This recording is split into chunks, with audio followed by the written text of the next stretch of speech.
ప్రజాభవన్లో రాష్ట్ర స్థాయి బ్యాంకర్ల సమావేశం కొనసాగుతోంది. ఈ సమావేశానికి డిప్యూటీ సీఎం భట్టి విక్రమార్క, వ్యవసాయ శాఖ మంత్రి తుమ్మల నాగేశ్వరరావు హాజరయ్యారు.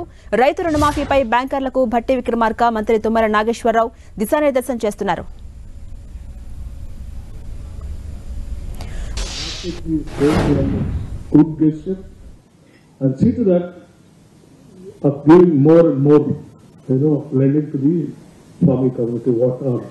Will also request that for the commercial crops.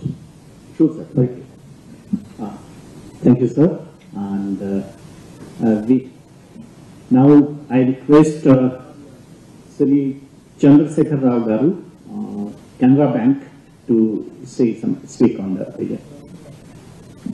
గౌరవనీయులు శ్రీ భట్టి విక్రమార్క గారు, ఉప ముఖ్యమంత్రి గారు మరియు శ్రీ తుమ్మల నాగేశ్వరరావు వ్యవసాయ శాఖ మంత్రి గారికి మరియు వేదికను అలంకరించినటువంటి ఉన్నతాధికారులందరికీ నా నమస్కారములు. సార్, మీరు చెప్పినట్లు ఇది గొప్ప వ్యవసాయ పండుగ. ఎందుకంటే రైతులకి ఇంత మొత్తంలో వ్యవసాయ రుణాలు మాఫీ చేయడం అనేది సాధారణ విషయం కాదు. I myself joined as agriculture